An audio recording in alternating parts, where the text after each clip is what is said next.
My dear students, आज आपको हम क्लास 10th का हिस्ट्री पढ़ाने जा रहे हैं। आज आप समझेंगे हिस्ट्री में चैप्टर 1 क्लास 10th के लिए है। यहाँ मैंने लिखा है rise of nationalism in Europe, अर्थात यूरोप में राष्ट्रवाद का उदय। हम लोग क्या पढ़ने जा रहे हैं बच्चों? यूरोप में राष्ट्रवाद का उदय। कहने में ये टॉपिक छोटा है, लेकिन ये काफ़ी समय लगता है इसको समझाने में, ठीक है ना?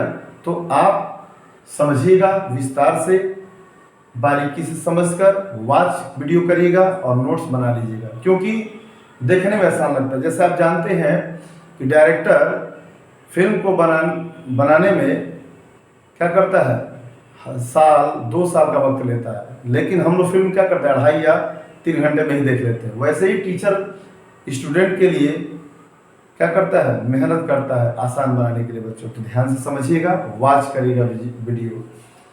बिना किसी देर के मैं आपको बताने जा रहा हूँ, हेडिंग बाय हेडिंग समझिएगा और इसको मैं सब कुछ समझा दूंगा बढ़िया से।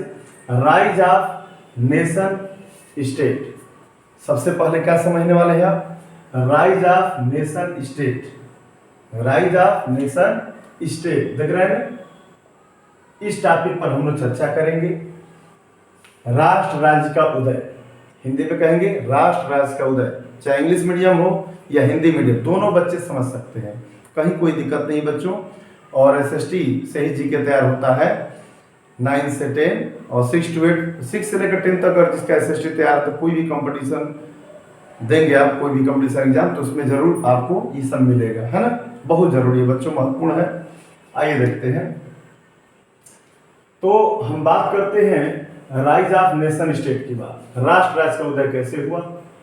19th सेंचुरी में, ध्यान देंगे, हमने थोड़ा सा क्लू दिया है आपके लिए। 19th सेंचुरी में नेशनलिज्म क्या हुआ? एक पावर के रूप में उभरा, एक शक्ति के रूप में उभरा, जिसने क्या किया, नेशन स्टेट को बढ़ावा दिया, या उसी की वजह से क्या हुआ, नेशन स्टेट को बल मिला। ठीक है। फिर आपने लिखा है, यहां देख रहे हैं, आपने देखा यहां due to a far, shortcut मैंने लिखा है, भले ही मैं आपको समझा रहा हूं, मेरी आवाज पर ध्यान दीजिएगा लेक्चर पर।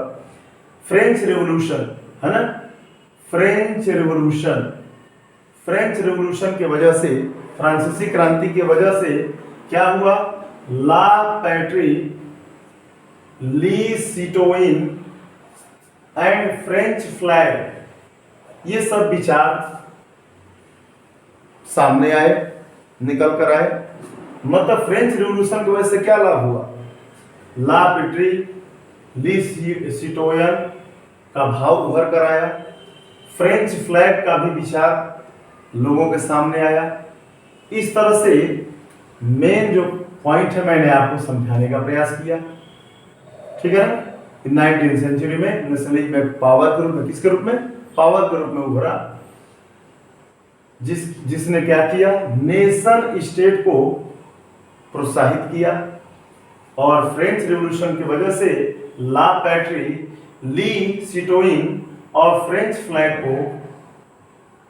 फ्लैग को क्या मिला, एक तरह का एक ला पैट्री और ली सिटोइन, ये विचार आया लोगों के मन में, और फ्रेंच फ्लैग का नया विचार आया। ठीक है ना? तो इस तरह से मैंने इस टॉपिक पर बताया कि राइज ऑफ नेशन स्टेट। समझ में आ गया? अब हम लोग आगे बढ़ेंगे। क्या है, तो अगला टॉपिक है सिविल कोड। मोस्ट इंपॉर्टेंट है बच्चों सिविल कोड। सिविल कोड किस वर्ष लॉन्च किया गया? 1804 लिखे हैं, देख रहे हैं ना? सिविल कोड नेपोलियन के द्वारा 1804 में, 1804 में क्या किया गया, लागू किया गया। ठीक है, जिसको नेपोलियन कोड भी कहा जाता है। याद रखिएगा, सिविल कोड का दूसरा नाम क्या है, नेपोलियन कोड। ठीक है ना? तो इस तरह से आप याद रखेंगे कि 1804 में नेपोलियन के द्वारा एक कोड लॉन्च किया गया, एक कोड लागू किया गया जिसका नाम रखा गया सिविल कोड या नेपोलियन कोड। क्या हुआ नेपोलियन कोड? नेपोलियन ने क्या किया था जानते हैं? जन्म पर आधारित जो विशेषाधिकार था फ्रांस में उसको हटा दिया। सिविलियन कोड के माध्यम से क्या हुआ बताइए? तो नेपोलियन ने जन्म पर आधारित प्रिविलेज को हटा दिया। समझ में आ गया? और ये भी आप समझ लीजिए साथ ही साथ इस कोड की वजह से फ्यूडल सिस्टम, सामंती व्यवस्था कहते हैं जिसको हिंदी में, लैंड स्लेवरी, भूदासत्व एंड लैंड टैक्स और भूमि कर या भूमि शुल्क को क्या कर दिया? समाप्त कर दिया। फ्रांस के लोगों को लैंड टैक्स देना पड़ता था, लैंड स्लेवरी से होकर गुजरना, फ्यूडल सिस्टम का सामना करके सब जितनी चीजें थी इसने हटा दिया। सिविल कोड की वजह से हट गया। कौन हटाया? नेपोलियन। समझ में आया कि नहीं आया? अब हम लोग आगे बढ़ेंगे। अगला टॉपिक है बच्चों नेशनलिज्म इन यूरोप। क्या पढ़ेंगे हम लोग? Nationalism in Europe. यूरोप क्या है? कॉन्टिनेंट है, उसमें कई कंट्री है, देश है, ठीक है ना। नेशनलिज्म जिसको हिंदी में राष्ट्रवाद कहते हैं। यूरोप में राष्ट्रवाद के कारण क्या थे आइए जानते हैं। किन कारणों से यूरोप में राष्ट्रवाद हुए? इसमें देखिए मैंने लिखा है new middle class. New middle class मतलब नए मध्य वर्ग का उदय हुआ। लिबरल आइडियाज, उदारवादी विचारपन पे प्रकट हुए, आए। रिवोल्यूशनरीज, क्रांतिकारियों का, रिवोल्यूशनरी का क्या हुआ? प्रसार हुआ। कंजर्वेटिज्म, रूढ़िवादी भावना और बढ़ने लगी, ठीक है। और लास्ट है ट्रीटी ऑफ वियना, वियना की संधि, वियना की संधि हुई। ये सब कारण थे, 1 2 3 4 5 कारण थे। अगर पूछा जाएगा एग्जाम में आपसे कि बताइए यूरोप में नेशनलिज्म के कौन कौन से कारण थे, इन 5 कारणों को आप बताएंगे। क्या क्या? तो न्यू मिडिल क्लास का उदय, rise of new middle class, liberal ideas, उदारवादी विचार प्रकट हुए, पनपे, समाज में ग्रो किए। रिवोल्यूशनरीज, क्रांतिकारी भी ज्यादा मात्रा में, ज्यादा संख्या में उभरने लगे। कंजर्वेटिज्म, रूढ़िवाद की भावना पनपने लगी। ट्रीटी ऑफ वियना और वियना के संधि, ये 5 कारण थे। समझ में आ गया ना? अब आगे बढ़ते हैं क्योंकि लॉन्ग है बच्चों, और लॉन्ग को स्टार्ट करने के लिए आपको स्टेप बाय बारीकी समझाएंगे, लेक्चर देंगे, उसको सुनकर नोट्स बना लीजिएगा, ठीक है ना। ध्यान से समझिए। नोबल क्लास, अगला हेडिंग क्या है? तो noble class and middle class. अगला हेडिंग क्या है बच्चों? नोबल क्लास और मिडिल क्लास। ध्यान दीजिएगा, नोबल क्लास मिडिल क्लास में मैं बता रहा हूं आपको हेडिंग के माध्यम से। लैंडलॉर्ड्स, ये जो मैंने लिखा है लैंडलॉर्ड्स, देख रहे हैं ना, लैंडलॉर्ड्स। ये मैं क्या बताना चाहता हूं आपको कि नोबल क्लास के लोग ही लैंडलॉर्ड्स हुआ करते थे। लैंडलॉर्ड्स कौन हुआ करते थे? नोबल क्लास के लोग। द नोबल क्लास के लोग ही लैंडलॉर्ड हुआ करते थे। यूरोप में इनका बहुत बड़ा प्रभाव था, ठीक है ना। अब चलिए ये भी जान लीजिए आप साथ ही साथ, ड्यू टू इंडस्ट्रियलाइजेशन, औद्योगिकरण के वजह से। इंडस्ट्रियलाइजेशन मतलब क्या होता है बच्चों? औद्योगिकरण की वजह से। आ रहा है समझ में ना? औद्योगिकरण की वजह से ये जो नया देख रहे हैं MC एंड LC शॉर्टकट के मैंने लिखा है शॉर्टकट में, इसको मैं समझा रहा हूं आपको, है ना। LC यहां आया है लेबर क्लास, देख रहे हैं ना। IMC मतलब मिडिल क्लास। आगे समझ में? तो इंडस्ट्रियलाइजेशन की वजह से MC मतलब मिडिल क्लास और LC लेबर क्लास के लोग उभर कर सामने आए। किसके वजह से? इंडस्ट्रियलाइजेशन की वजह से। याद रखिएगा, इंडस्ट्रियलाइजेशन मतलब औद्योगिकरण की वजह से मिडिल क्लास के लोग, मतलब मिडिल क्लास भी और लेबर क्लास भी अस्तित्व में आ गए, वजूद में आ गए, ठीक है। तो इस तरह से आप समझेंगे और साथ ही साथ जो मिडिल क्लास को जो जन्म से अधिकार प्राप्त हुआ था, प्रिविलेज प्राप्त हुआ था, वो क्या हो गया था, समाप्त हो गया था। ठीक है ना, समाप्त कर दिया गया था, याद रखिएगा। ठीक है ना, इस तरह से मैंने आपको ये समझाने का प्रयास किया, समझिएगा। MC middle class, LC labour class. ठीक है ना, अब हम अगला टॉपिक पे बढ़ेंगे। अगला हेडिंग क्या है, meaning of liberal nationalism. Liberal nationalism का मतलब होता है उदारवादी राष्ट्रवाद का अर्थ। उदारवादी राष्ट्रवाद का अर्थ, लिबरल मतलब उदारवादी, जो उदार हो, नेशनलिज्म मतलब राष्ट्रवाद। तो अब समझिए पहले नेशनलिज्म का मीनिंग क्या होगा। अगर पूछा जाए कि बताइए what do you mean by nationalism, तो आप जवाब दीजिएगा कि लिबर्टी फॉर पीपल, लोगों के लिए स्वतंत्रता, and right to similarity before law, और कानून के समक्ष समानता का अधिकार। याद हो गया, समझ में आ गया कि नहीं यार, बताइए, भूलेंगे नहीं आप, ध्यान से सुनिएगा, कंसेप्ट समझ जाइएगा, है ना। नेशनलिज्म का मीनिंग क्या होगा आपके हिसाब से, आपके विचार से, what you understand by nationalism, तो बताइएगा कि लोगों की स्वतंत्रता, कानून के समक्ष लोगों की स्वतंत्रता तथा समानता का अधिकार। समझ में आ गया कि नहीं आ गया। अब देखिए फ्रांस में क्या हुआ करता था, फ्रांस में राइट टू वोट देने का अधिकार, मत देने का अधिकार, है ना, किसको था, केवल रिच पीपल और धनी लोगों को ही था। याद रखिएगा, मोस्ट इंपॉर्टेंट पॉइंट है। पूछा जाएगा कि फ्रांस में राइट टू वोट मतलब वोट देने का अधिकार किसको था, तो केवल धनी वर्ग को था। समझ में आ रहा है ना, तो फ्रांस में धनी वर्ग को ही वोट देने का अधिकार था। और याद रखिएगा धनी वर्ग को तो अधिकार था। और उसके बाद 1834 में, याद रखिएगा 1834 में जॉल वेराइन कह सकते हैं, जॉल वेराइन एक फी यूनियन था। फी यूनियन मतलब शुल्क समूह। एक शुल्क समूह का गठन किया गया प्रसिया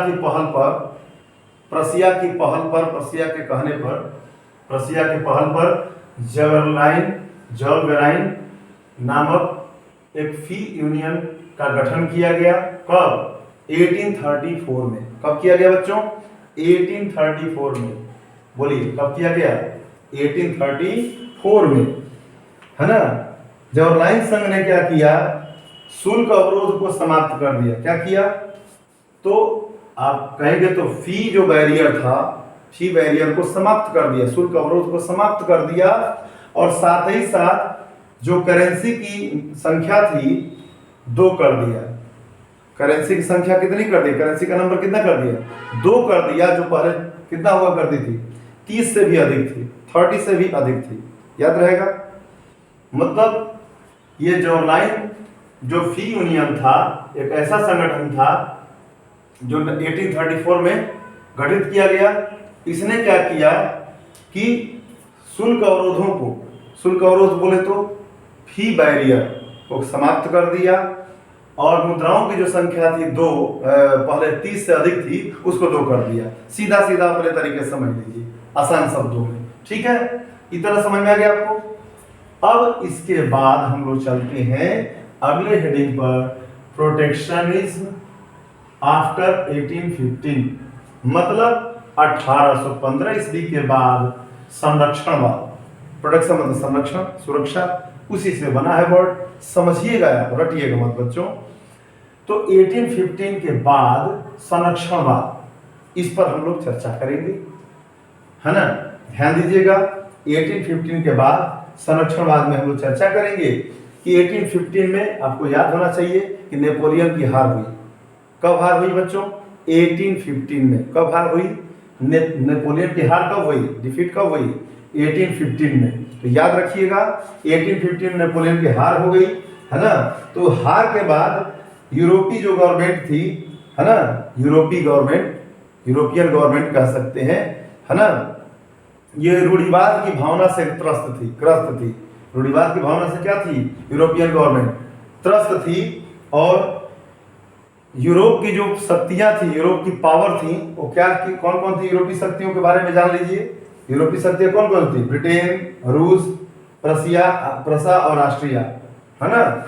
यूरोपीय शक्तियां कौन कौन थी? ब्रिटेन, रसिया, प्रसा और ऑस्ट्रिया। तो यहाँ यूरोपीय शक्तियां कौन कौन थी समझ में आ गया? यूरोपीय शक्तियां ब्रिटेन, प्रसिया, रसिया और ऑस्ट्रिया। ब्रिटेन, रसिया, प्रसा और ऑस्ट्रिया। ब्रिटेन, रसिया, प्रसा और ऑस्ट्रिया, ये 4 शक्तियां थी। याद कर लीजिए एकदम, मैं कई बार बोल रहा हूँ इसलिए कि आपको आसान लगे, समझ में आ जाए एकदम कंसेप्ट। समझ लेंगे तो एकदम बना के लिखेंगे। लॉन्ग है बच्चों, लॉन्ग लॉन्ग लिखना पड़ता है, बहुत ज़्यादा लिखना पड़ता है। वैसे कुछ नहीं है, बहुत ईजी है बच्चों, समझ जाएंगे। कहानी नुमा कहानी है, ये है इतिहास। तो समझ लीजिए यूरोप की शक्तियां कौन थी? ब्रिटेन, रूस, प्रसा और ऑस्ट्रिया। तो इन यूरोपीय शक्तियों के जो रिप्रेजेंटेटिव थे, रिप्रेजेंटेटिव समझ रहे, कैंडिडेट्स, वो कहाँ एक समझौता किए।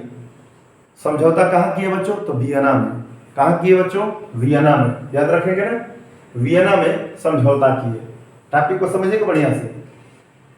यूरोपीय शक्तियां कौन कौन थी? तो अभी मैंने बताया। तो यूरोपीय शक्तियों के जो कैंडिडेट से वियना में मुलाकात की, किसके लिए? समझौता के लिए, पैक्ट के लिए। ठीक है, तो ध्यान दीजिएगा।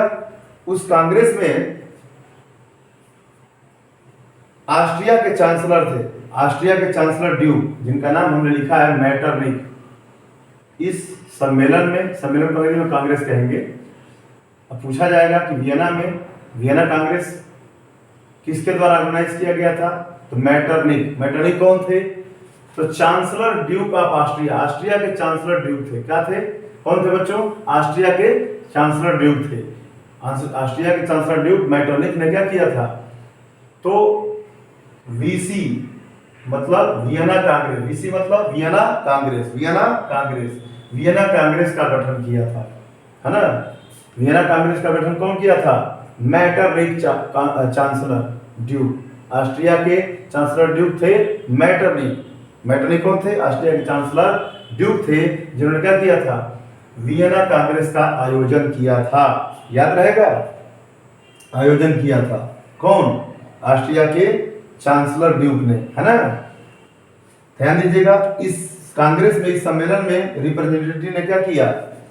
1815 में वियना की संधि, मतलब जिसको हिंदी इंग्लिश में कहते हैं वियना, ट्रीटी ऑफ वियना, है ना।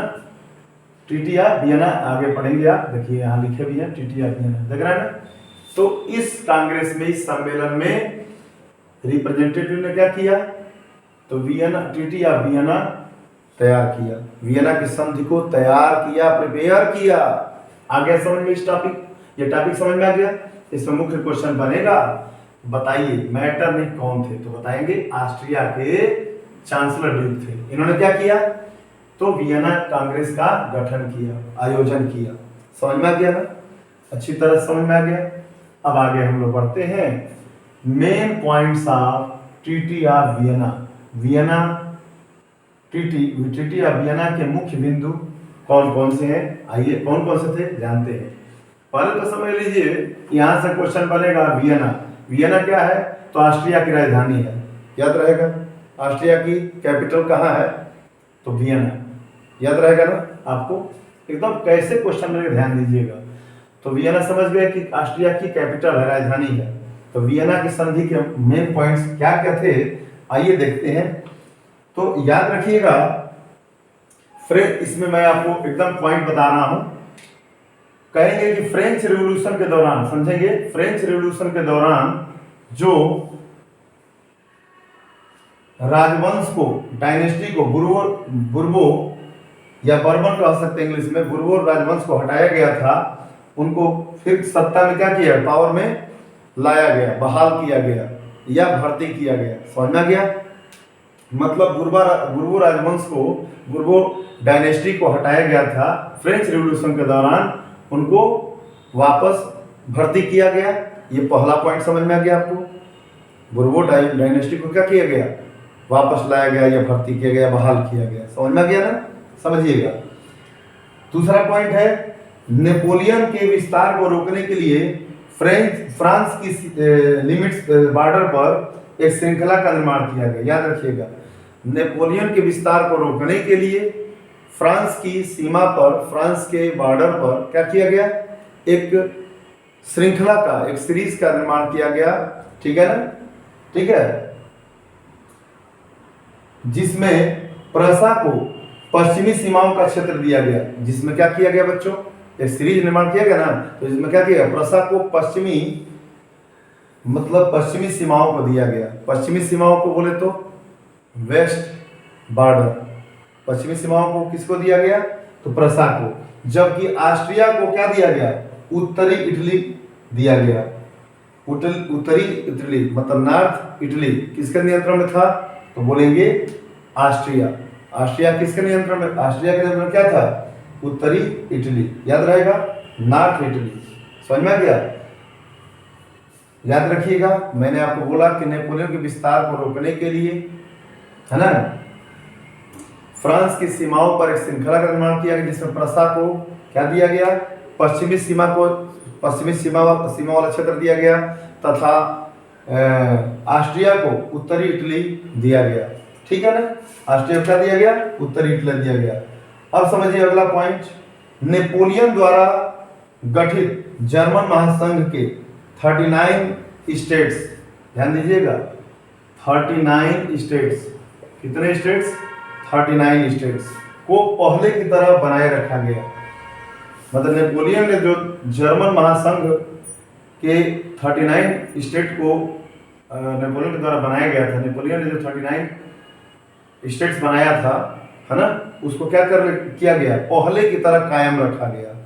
ठीक है, मतलब आप ये भी कह सकते हैं कि नेपोलियन द्वारा जो महासंघ था, महासंघ के 39 स्टेट्स को क्या किया गया, पहले की तरह बरकरार रखा गया, बनाए रखा गया।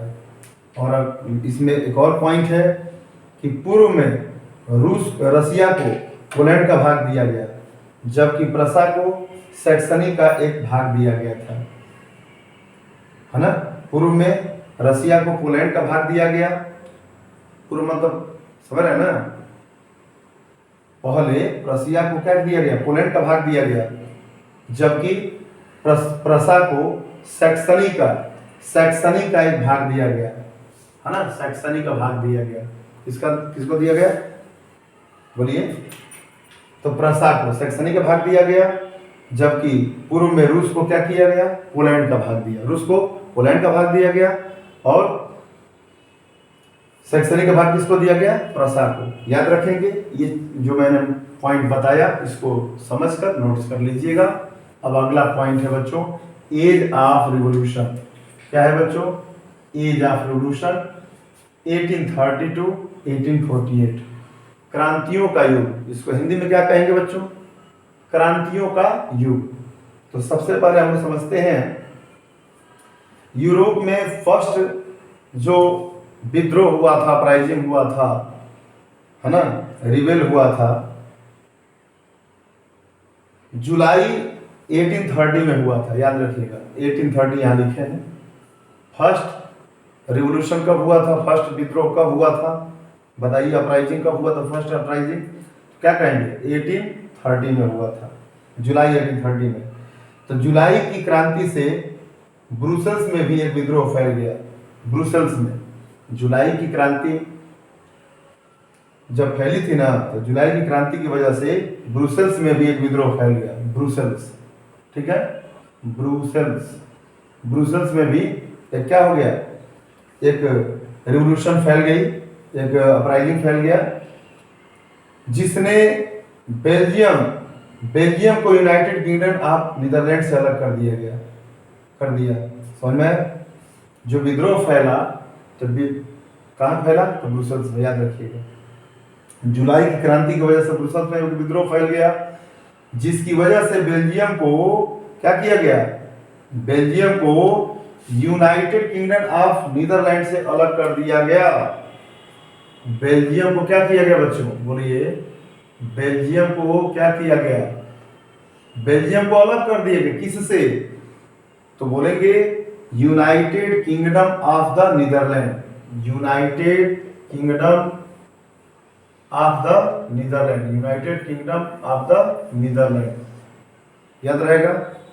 United Kingdom of the Netherland से किसको अलग कर दिया गया? बेल्जियम को। किसकी वजह से?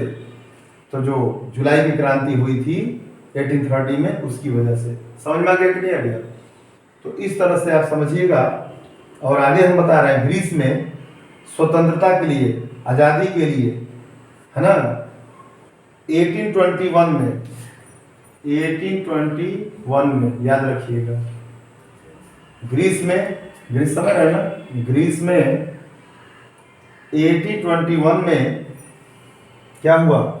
संघर्ष शुरू हुआ या विद्रोह शुरू हुआ, ये भी कह सकते हैं, या क्रांति शुरू हुई, रिवॉल्यूशन शुरू हुआ।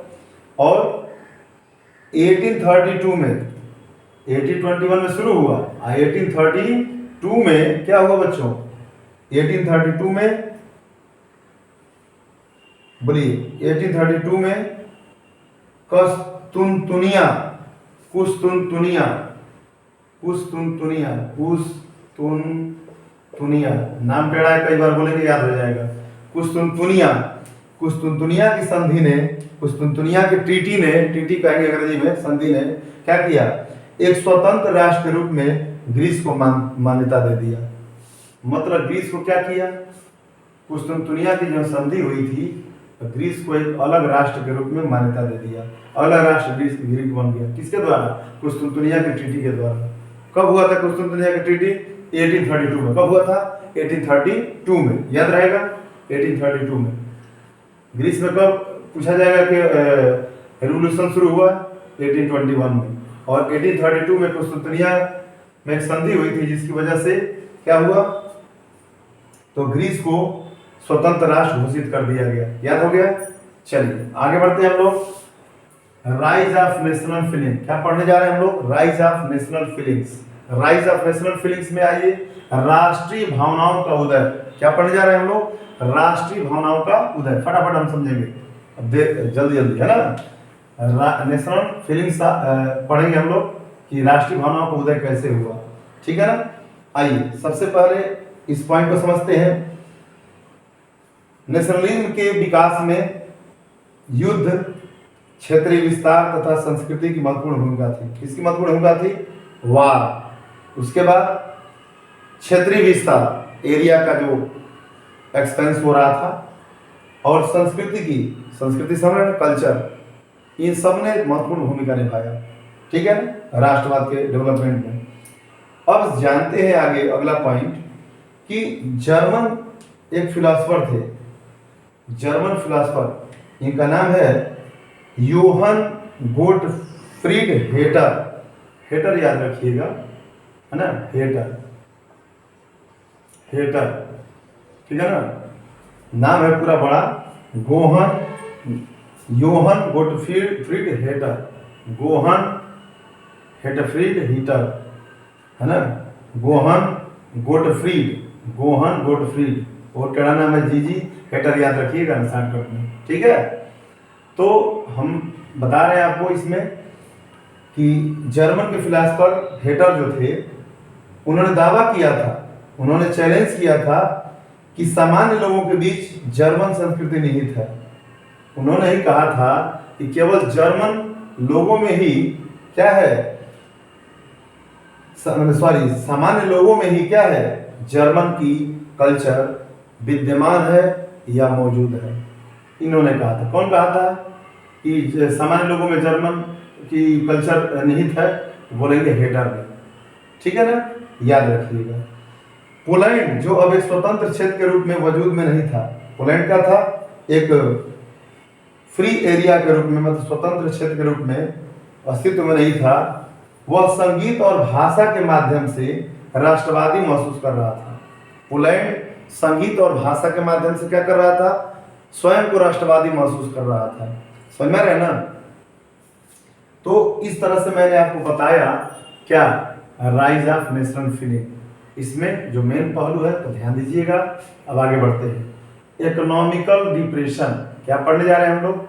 Economical depression. क्या पढ़ेंगे? इकोनॉमिकल डिप्रेशन मतलब आर्थिक तंगी, आर्थिक मंदी कहते हैं, सॉरी, आर्थिक मंदी। हिंदी में क्या बोलेंगे? आर्थिक मंदी। आइए देखते हैं आर्थिक मंदी में क्या हुआ, तो याद रखेंगे 80-30 में, 80-30 लिख दें, 1830 के 1830 डिकेट्स कह लीजिए, 1830 एस, देखिए इंग्लिश में ऐसे लिखा था एड्स, अतः 1830 के दशक में, है ना, डिकेट्स यहाँ लिखा रहता है, 1830 के दशक में या 1830 के दशक में क्या हुआ था, यूरोप में बड़ी मंदी आ गई थी, डिप्रेशन आ गया था, है ना, डिप्रेशन आ गई थी, जिसमें 1845 में सिलेसिया गांव के मजदूरों ने ठेकेदारों के खिलाफ, कॉन्ट्रैक्टर के खिलाफ, है ना, क्या कर दिया, विद्रोह कर दिया।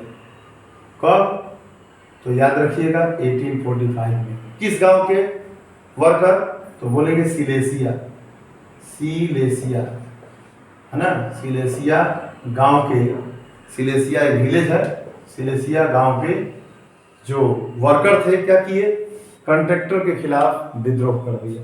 समझ में आ गया आपको, ठीक है। और आगे बढ़ते हैं अगला पॉइंट पर, और इसी में 1848 ईस्वी में, 1848 एडी कहेंगे इंग्लिश में, 1848 ईस्वी में भोजन की कमी कारण जनता पेरिस की सड़कों पर आ गई। 1848 में क्या हुआ, भोजन की कमी से जनता कहाँ आ गई, पेरिस की सड़कों पर आ गई, और लुई फिलिप को पद से हटा दिया गया। किसको हटा दिया गया, पद से, रैंक से, जो पोस्ट से हटा दिया गया, लुई फिलिप को पद से हटा दिया गया। समझ आ रहा है बच्चों ना, लुई फिलिप को पद से हटा दिया गया। और जान लीजिए बढ़िया से कि नेशनल असेंबली ने एक गणतंत्र कह सकते हैं, या आप कह सकते हैं सिस्टम ऑफ पब्लिक की घोषणा किया, जिसमें 21 ईयर से ऊपर, मतलब 21 वर्ष से ऊपर एडल्ट्स को मत देने का अधिकार दिया गया। 21 ईयर से ऊपर, मतलब 21 वर्ष से ऊपर के एडल्ट्स को वोट देने का अधिकार दिया गया, ठीक है ना, और कार्य के अधिकार को सुनिश्चित किया गया। समझ में आ गया। तो नेशनल असेंबली ने क्या किया, बोलिए, नेशनल असेंबली ने क्या किया, एक रिपब्लिक की घोषणा किया, सिस्टम ऑफ रिपब्लिक की घोषणा किया, जिसमें 21 साल के ऊपर के एडल्ट्स को मत देने का, मतलब वोट देने का अधिकार दिया गया। और क्या किया गया, बोलिए, कार्य के अधिकार को, राइट टू वर्क को सुनिश्चित किया गया, कंफर्म किया गया। समझ में आ गया। इतना आगे बढ़ते हैं, उदारवादियों की क्रांति, आगे पढ़ेंगे हम लोग, रिवोल्यूशन ऑफ लिबरल्स, इसको हिंदी में क्या कहेंगे, उदारवादियों की क्रांति, ठीक है ना। आइए देखते हैं, यूरोप के देश जैसे Germany, Italy, Poland, Austro Hungary empire में, यूरोप के कौन कौन से देश थे, यूरोप का कंटिनेंट हमें मैंने बताया ना, तो याद रखिएगा। यूरोप के जो कंट्रीज थे, for example Germany, Italy, Poland और ऑस्ट्रो हंगरी इंपायर में क्या कर, लिबरल ने क्या किया, एक संविधान की, एक कॉन्स्टिट्यूशन की मांग किया।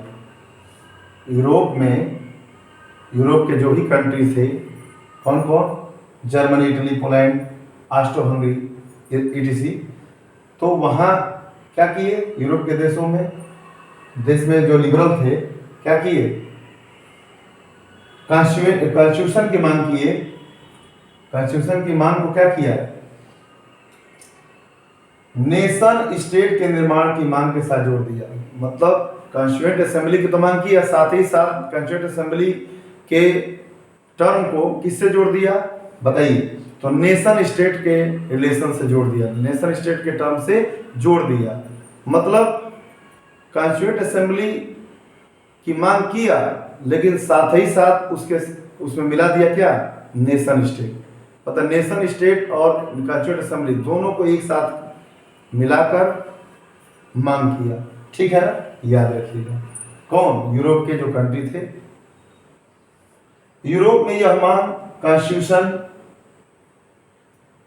और प्रेस की स्वतंत्रता, जिसको बोलते हैं लिबर्टी टू प्रेस, और संघ बनाने की स्वतंत्रता पर आधारित थी। यूरोप में यह मांग किस पर आधारित थी पूछा जाए तो क्या बताएंगे? यूरोप में यह डिमांड किस पर आधारित थी तो क्या कहेंगे? प्रेस की स्वतंत्रता, संघ बनाने, यूनियन संघ बनाने की स्वतंत्रता पर आधारित थी। ठीक है ना। अब हम लोग बढ़ेंगे कहाँ आगे? मई क्रांति, मई रिवोल्यूशन, हिंदी में बोलेंगे मई क्रांति।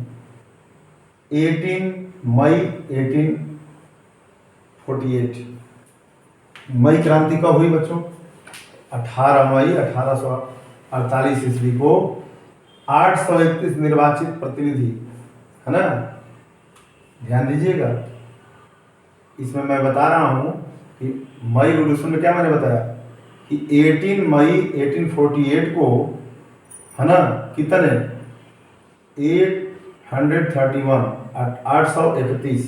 831 क्या इलेक्टेड रिप्रेजेंटेटिव, कौन इलेक्टेड रिप्रेजेंटेटिव या कैंडिडेट कह सकते हैं, इलेक्टेड रिप्रेजेंटेटिव या कैंडिडेट, है ना, क्या किए? फ्रैंकफर्ट पार्लियामेंट में भाग लेने के लिए, किस लिए? फ्रैंकफर्ट पार्लियामेंट में भाग लेने के लिए, पार्टिसिपेट करने के लिए एक जुलूस में शामिल हो गए। क्या हो गए? एक प्रोसेशन में शामिल हो गए। समझ में आ रहा है ना। इसके बाद यह संसद, हिंदी में संसद कहते हैं, इंग्लिश में पार्लियामेंट कहते हैं, यह पार्लियामेंट सेंट पॉल चर्च में आयोजित हुई। यह पार्लियामेंट किसमें आयोजित हुई बोलिए? तो सेंट पॉल चर्च में, याद रखिएगा, सेंट पॉल चर्च में इस पार्लियामेंट का आयोजन हुआ, जिसमें जर्मन राष्ट्र के लिए संविधान का प्रारूप तैयार किया गया, ड्राफ्टिंग तैयार किया गया। बताइए सेंट पॉल चर्च में किसका आयोजन हुआ? तो पार्लियामेंट का आयोजन हुआ। ठीक है। और फिर आपने सुना कि जिसमें जर्मन राष्ट्र के लिए, किसके लिए? जर्मन नेशन के लिए क्या किया गया? कॉन्स्टिट्यूशन का ड्राफ्टिंग तैयार किया गया। प्रारूप को इंग्लिश में ड्राफ्टिंग कहते हैं बच्चों। ड्राफ्टिंग तैयार किया गया। जब रिप्रेजेंटेटिव ने या कैंडिडेट्स ने प्रसा के राजा फ्रेडरिक विल्हेम, प्रसा के राजा कौन थे? फ्रेडरिक विल्हेम, याद रखिएगा, स्पेलिंग में देख लीजिएगा, कोई दिक्कत नहीं है, नाम पता होना चाहिए। फ्रेडरिक विल्हेम, प्रसिया के राजा कौन थे? तो क्या कहेंगे? जब फ्रेडरिक विल्हेम, जब कैंडिडेट ने प्रसा के राजा फ्रेडरिक विल्हेम चतुर्थ, फोर्थ याद रखिएगा, चतुर्थ, है ना, या फोर्थ को ताज पहनाने का प्रयास किया। ताज पहनाना मतलब क्राउन, मतलब उनका राज्याभिषेक, मतलब मुकुट पहनाने का प्रयास किया, उनको राजा बनाने का प्रयास किया, ये भी कह सकते हैं। तो उसने उसे अस्वीकार करके क्या कर दिया? इलेक्टेड असेंबली के विरोधी राजा का साथ दिया। मतलब समझ में आया? फ्रेडरिक विल्हेम चतुर्थ को ताज पहनाने का प्रयास कौन किया? कैंडिडेट्स। कौन कैंडिडेट बोलिए?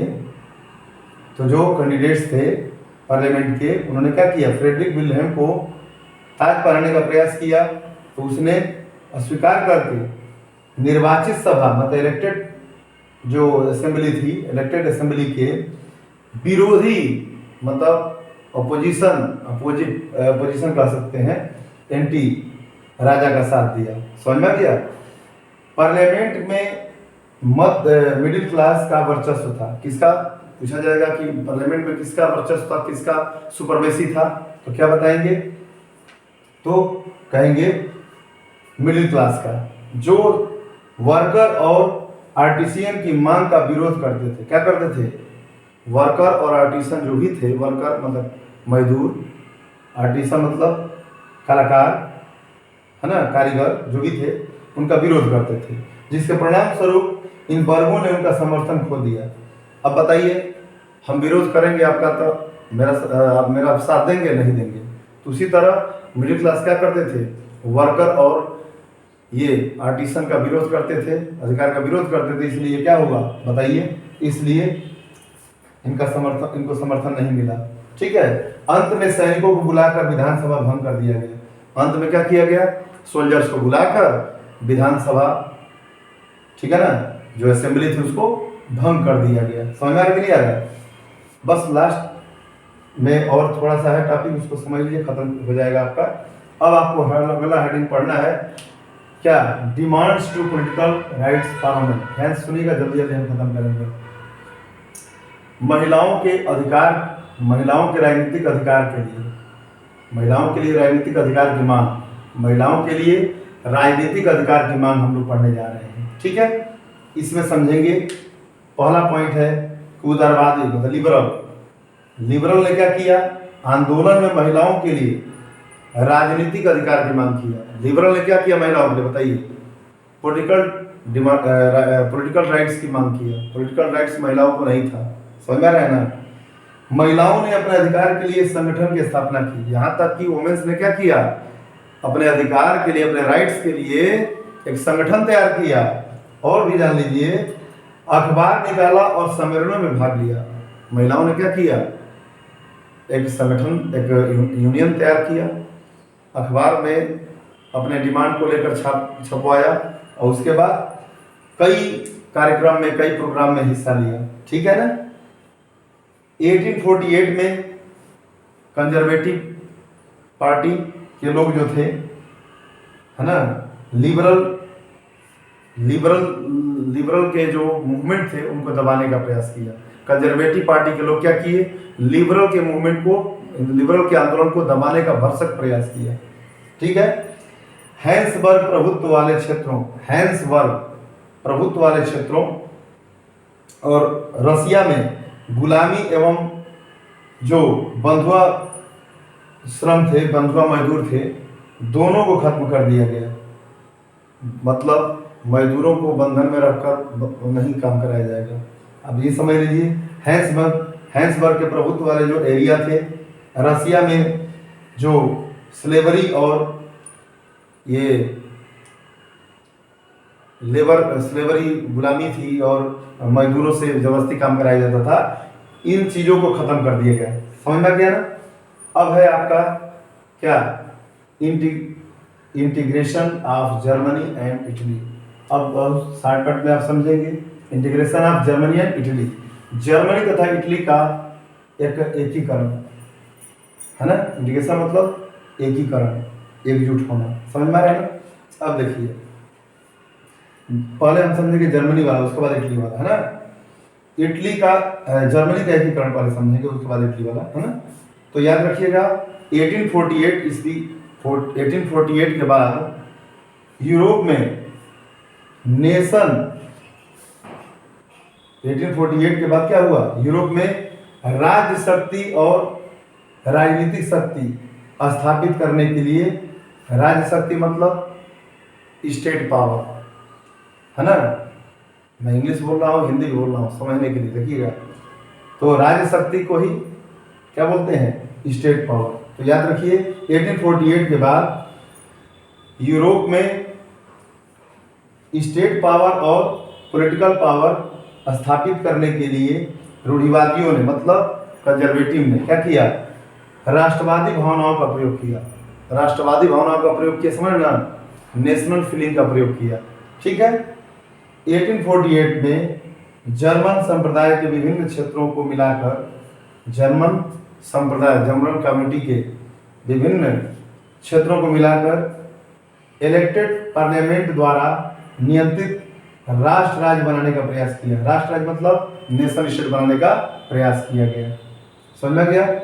1848 में जर्मन के विभिन्न क्षेत्रों को मिलाकर इलेक्टेड पार्लियामेंट के द्वारा नियंत्रित क्या, नेशन स्टेट बनाने का प्रयास किया गया। अब समझिएगा, ऑटो वन बिस्मार्क, याद रखिएगा, auto von Bismarck, auto von Bismarck, याद रखिएगा। ऑटो वन बिस्मार्क ने प्रसा के राष्ट्रीय एकीकरण आंदोलन का नेतृत्व किया। कौन किया, प्रसा के नेशनल इंटीग्रेशन मूवमेंट का, नेशनल इंटीग्रेशन मूवमेंट का लीडरशिप कौन किया? ऑटो वान बिस्मार्क। बिस्मार्क याद रखिएगा, या पूरा नाम याद रखिए। ऑटो वान बिस्मार्क ने नेशनल, क्या बोलेंगे, नेशनल इंटीग्रेशन मूवमेंट का आंदोलन किया, ठीक है ना, नेतृत्व किया या लीडरशिप किया। फ्रांस और प्रसा के युद्ध ने, फ्रांस और प्रसा के युद्ध ने जर्मनी के एकीकरण का सपना पूरा किया। मतलब जर्मनी का सपना किस तरह पूरा हुआ? फ्रांस और प्रसा के युद्ध की वजह से। फ्रांस और प्रसा के युद्ध की वजह से जर्मनी के एकीकरण अर्थात जर्मनी के इंटीग्रेशन का क्या हुआ? सपना पूरा हुआ।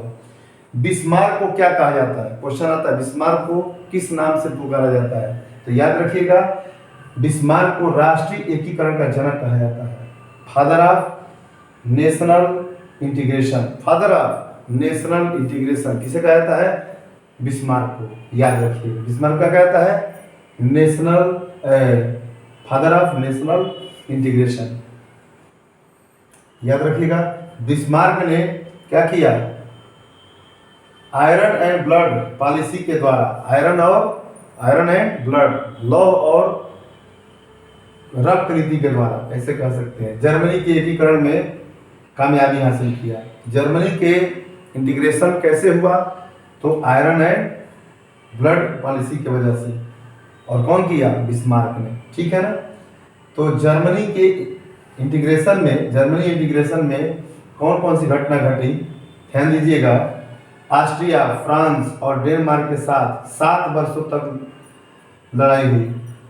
ऑस्ट्रिया, फ्रांस और डेनमार्क, है ना, के साथ कितना युद्ध हुआ? 7 वर्षों तक लड़ा गया युद्ध प्रसा की जीत के साथ खत्म हो गया। मतलब प्रसा की जब जीत हुई ना, तो सबके आपस में जो युद्ध हुआ था वो खत्म हो गया था। कौन किसके किसके बीच युद्ध हुआ था? तो कहेंगे आप, ऑस्ट्रिया, फ्रांस और डेनमार्क के साथ जो 7 वर्षों तक युद्ध लड़ा गया था, तो प्रसा की जब जीत हुई, साथ ही साथ खत्म हो गया तथा एकीकरण की प्रक्रिया शुरू हो गई, इंटीग्रेशन की प्रोसेस शुरू हो गई। समझ में आ गया? और दूसरी घटना है कि 18 जनवरी 1871, याद रखिएगा, 18 जनवरी 1871 को प्रसा के महत्वपूर्ण मंत्रियों की बैठक वर्साय के महल में हुई थी, है ना। वर्साय के महत्वपूर्ण महल में क्या हुई थी? मीटिंग हुई थी प्रसा के महत्वपूर्ण मंत्रियों की। प्रसा के इंपॉर्टेंट जो मिनिस्टर थे, कहाँ मीटिंग किए थे? तो वर्साय के पैलेस में बैठक किए थे, मीटिंग किए थे, है ना। कब? 18 जनवरी 1871, ठीक है। इस मीटिंग में काइजर विलियम प्रथम की प्रेसिडेंसी में, प्रेसिडेंट अध्यक्षता में नए जर्मन साम्राज्य की घोषणा की गई। याद रखिएगा, इस मीटिंग में क्या हुआ? तो काइजर विलियम प्रथम, याद रखिए, काइजर विलियम प्रथम की अध्यक्षता को इंग्लिश में प्रेसिडेंसी कहते हैं। तो काइजर विलियम प्रथम की अध्यक्षता में नए जर्मन एम्पायर की क्या हुई? घोषणा की गई, जिसमें विलियम प्रथम क्या बने? सम्राट बने थे। विलियम प्रथम क्या बने थे? सम्राट बने थे। याद रखिएगा, विलियम प्रथम क्या बने थे? सम्राट बने थे। तो मैंने आपको बताया। अब लास्ट है इटली का एकीकरण या integration of Italy. Integration of Italy में समझिए, इटली वाला, ठीक है ना। कौन? तो 19वीं सदी के मध्य में, 19th सेंचुरी के मध्य में इटली को 7 राज्यों में बांटा गया था। इटली को कितने राज्यों में बांटा गया था? बोलिए, 7 राज्यों में बांटा गया। इटली को कितने राज्यों में बांटा गया था? 7 राज्यों में बांटा गया था। और किस सदी के मध्य में? 19th सेंचुरी के मध्य में, ठीक है ना। उनमें से केवल एक राज्य सार्डिनिया पिडमांट, उनमें से केवल एक राज्य सार्डिनिया पिडमांट को एक इतालवी राजसी सभा द्वारा शासित किया गया था। उनमें से केवल एक राज्य पर किसका शासन था? इतालवी राजा का। इतालवी राजसी सभा असेंबली के द्वारा का शासन था। याद रखिएगा, इतालवी नाम टेढ़ा है थोड़ा, याद कर लीजिए कई बार। इतालवी राजसी असेंबली का उस पर शासन था। मतलब एक जो था सार्डिनिया पिडमांट, उसमें से केवल एक स्टेट था सार्डिनिया पिडमांट, उस पर इतालवी के राजा शासन किए थे। बस इतना समझ लीजिए। इटली के, अब लास्ट है पॉइंट, बस अब लास्ट है बच्चों, ध्यान समझिएगा, बहुत लंबा टॉपिक जा रहा है, समझिएगा।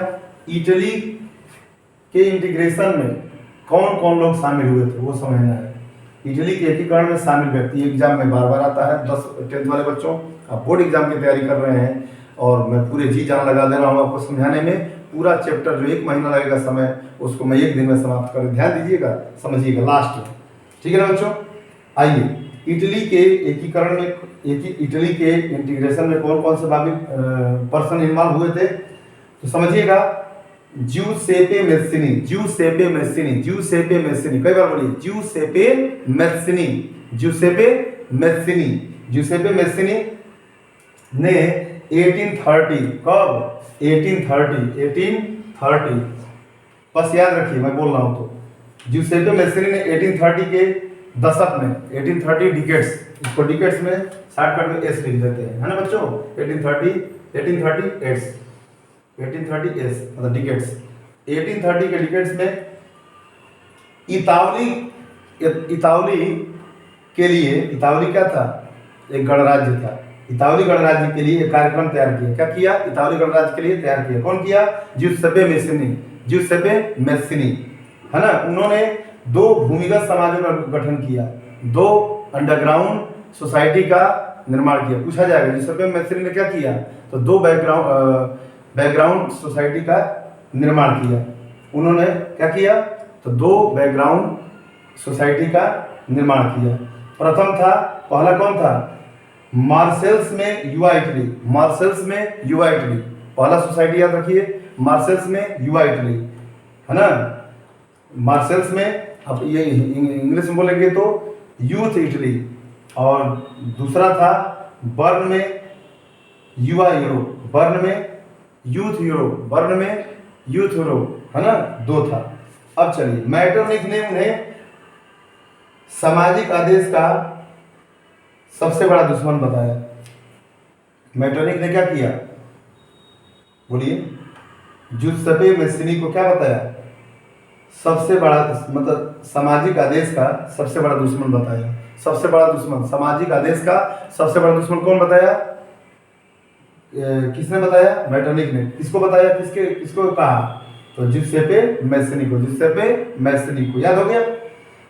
तो ज्यूसेपे मेस्सिनी का योगदान समझ गए, 2 बैकग्राउंड सोसाइटी की स्थापना किया था, है ना, याद रखिएगा, ठीक है। ये मोस्ट इंपॉर्टेंट क्वेश्चन है। काउंटी कैनविला डी कादूर, दूसरा कौन थे शामिल इटली के निर्माण में, बोलिए, Count Camillo di Cavour, Camillo di Cavour, Count Camillo di Cavour. ये 1852 से 1860, 1852 से 1860, मतलब 1852 से लेकर 1860, 1852 से 1860 तक पिडमांट के मंत्री थे। पिडमांट के मंत्री कौन थे, तो शॉर्टकट में कादूर कह लीजिएगा, डी कादूर, है ना, काउंटी कैमिला डी कादूर, बहुत टेढ़ा नाम है, तो कादूर कह लीजिए। कादूर कौन थे, 1815 से लेकर 1860 तक, है ना, क्या थे ये, पिडमांट के मिनिस्टर थे।